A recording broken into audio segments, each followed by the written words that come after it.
Presidente, eu acho que todos os membros desta comissão e do parlamento e da sociedade brasileira querem a melhoria do serviço público. Essa PEC não propõe isso. Atribuir essa PEC como instrumento de melhorar o serviço público é reafirmar uma metodologia de fugir da verdade que tem sido assumida particularmente pelo governo federal. Essa PEC não fala sobre isso. Essa PEC muda a concepção de Estado. Concepção de Estado. E o Estado passa a não ser mais um instrumento de proteção social com as políticas públicas que são necessárias para que a gente faça o luto das casas grandes e senzalas neste país. Essa PEC busca transformar o Estado em propriedade do governante. E é este o sentido que tem o rompimento da estabilidade, que é rompido em todos os vínculos, Rudinei. Inclusive nos cargos e carreiras típicas de Estado, nós vamos ter o vínculo de experiência, que de certa forma é um rompimento da própria estabilidade. E construir uma demissão por avaliação de desempenho é exatamente colocar o rompimento da estabilidade nos servidores que já estão hoje atuando no serviço público. Até porque a avaliação de desempenho, ela é fundamental para aprimorar a gestão, mas ela não pode ter a finalidade de um processo de demissão. A avaliação de desempenho tem que avaliar o contexto, tem que avaliar as condições, tem que fazer uma avaliação que, inclusive, conte com a participação dos destinatários do próprio serviço público. Esse debate sobre estabilidade é muito importante. Quando nós, dos movimentos de representação dos trabalhadores, dissemos lá no início dessa discussão, ainda em setembro, que a estabilidade era inegociável, é porque nós compreendíamos que de todos os aspectos nefastos dessa proposta, o pior aspecto era justamente atacar essa base de sustentação do nosso serviço público. Eu digo, presidente Fernando, que outros países se diferenciam do Brasil, porque adotam modelos de estabilidade um pouco diferentes do nosso modelo. Mas há uma regra geral sobre estabilidade, e nós não podemos desconsiderar que no Brasil os problemas que a estabilidade visa resolver se apresentam de forma mais aguda, mais grave do que em outros países. Se a gente quer mesmo melhorar o serviço público, a gente não devia estar debatendo esse aspecto. Imagine que as carreiras que hoje manterão a estabilidade, os atuais servidores que talvez não sejam afetados por todos os efeitos maléficos do fim da estabilidade, vão conviver com novos servidores não estáveis. Vão conviver com novas carreiras diferentes, voltando a um estado de desordem jurídica que nós vivíamos antes da aprovação do regime jurídico único. Quando um professor universitário entrava na sala de professores de um curso na universidade, encontrava colegas que eram regidos por até 5 regimes diferentes, embora exercessem o mesmo papel dentro daquela instituição pública. A estabilidade é essencial, não só para algumas carreiras, não só para os atuais servidores, mas ela é essencial, presidente, para as equipes de serviço público. Comparar o Brasil com outros quadros de países aí mundo afora é muito complicado, assim. Basta ver que país nós estamos, especialmente nos dias atuais, de que projeto de país nós temos. E eu vou falar da educação. Muitos países que são referências, por exemplo, não precisa ter uma lei que obriga a aplicar um mínimo na educação. Não precisa, porque há o entendimento natural na população, no parlamento, de que é preciso investir na educação. Aqui nós temos que obrigar, e tem governantes que querem burlar essa lei, e tem parlamentar defendendo, como foi na discussão do Fundeb, para desvincular os recursos da educação. Tamanha a falta de compromisso com a educação pública desse país. E eu não estou me referindo aqui, de novo, apenas aos nossos direitos, nossa condição de trabalhador, trabalhadora, que é legítimo. Estou falando do que é oferecido e a obrigação do Estado oferecer ao povo. Então, por isso que essas comparações, às vezes, elas não são muito cabíveis nesse aspecto, né? Que Brasil nós estamos falando, que compromisso nós temos aqui no Brasil de quem tem poder para com o povo. E quando a gente fala que a saúde já tem servidores assim de várias formas de contratação, lamentavelmente temos, porque tem tido uma sucessão de mudanças, reforma trabalhista, terceirização, né? As OSs, nós combatemos as OSs há anos.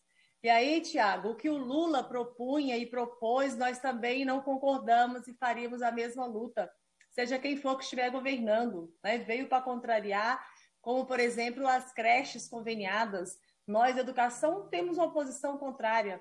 Entendemos a necessidade das creches funcionando, nós entendemos que público-privado só se for o domínio público e não entregar para o privado o que deve ser público. A maioria, mesmo os convidados por parte da base do governo, não defenderam a proposta, né, o sentido dela apresentado. De fato, está difícil encontrar alguém que defenda essa proposta com clareza, com transparência e honestidade, falando tete a tete com qualquer servidor público que vá lá numa unidade de saúde, numa escola municipal, ou mesmo aqui na Câmara, servidores concursados da Câmara Federal, ou algum órgão público aqui no governo federal. Porque quem minimamente tentar defender não encontra argumento, e se tiver não tem coragem de falar claramente ao servidor público que ele perderá direito, e mais do que isso, que terá uma mudança profunda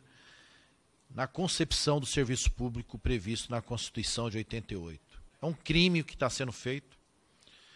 Há pouco está sendo discutido no plenário um projeto que garante a regularização fundiária de grandes lotes ocupantes de áreas públicas. E não é o pequeno produtor, aquele que luta por um pedacinho de terra, uma família que não possui posse nenhuma e que faz uma ocupação. Esse, pelo governo, é para ser tratado debaixo de bala, como diz o post da semana passada, publicado pelo próprio governo no Dia do Agricultor.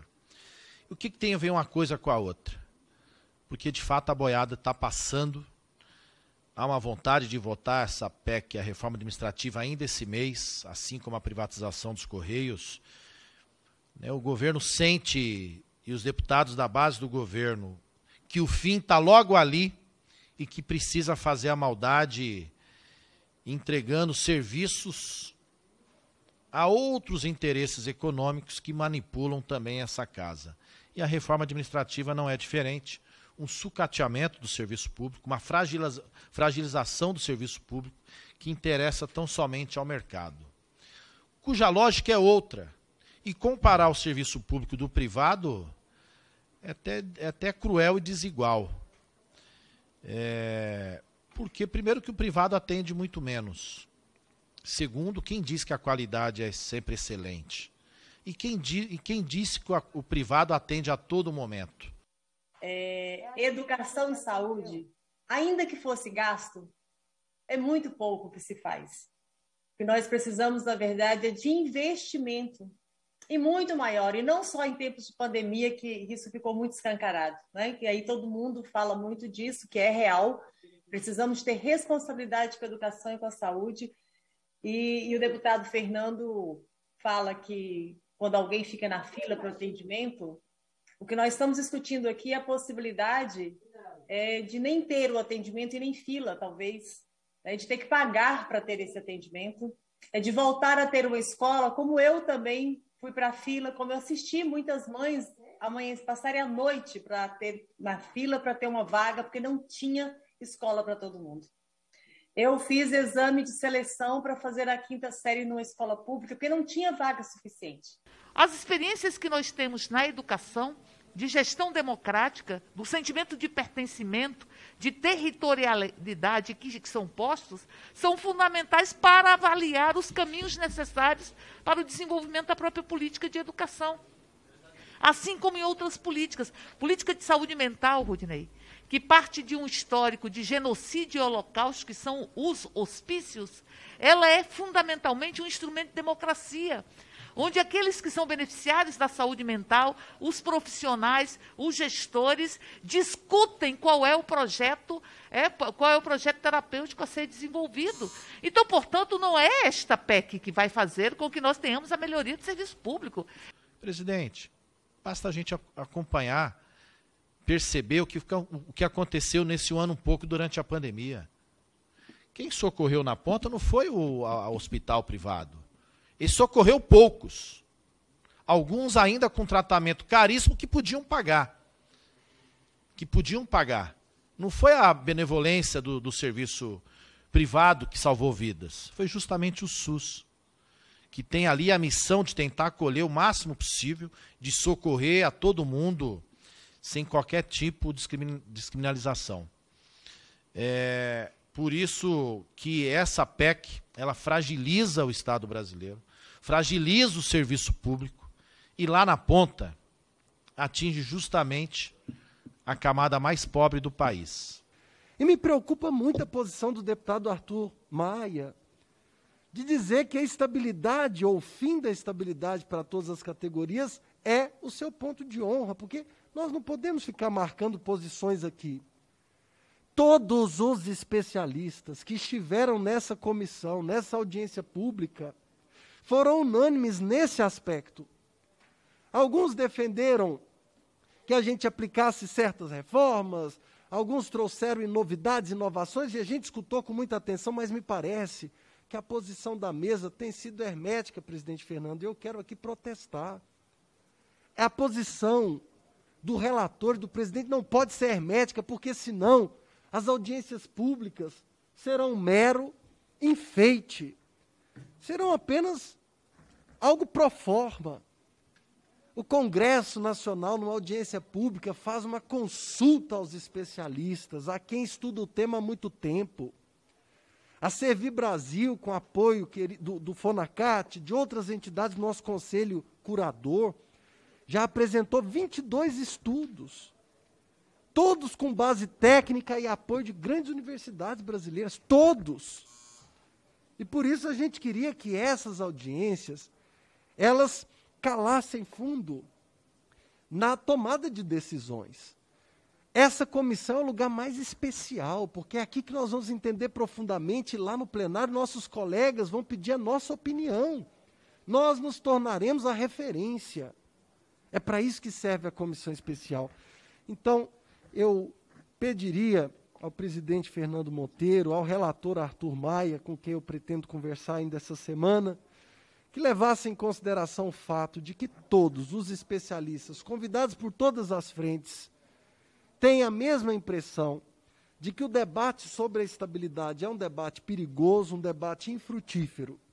Não podemos nos esquecer que, nesse momento, o governo brasileiro é prodigioso no bullying institucional, nos ataques aos servidores, na tentativa de calar a liberdade de expressão,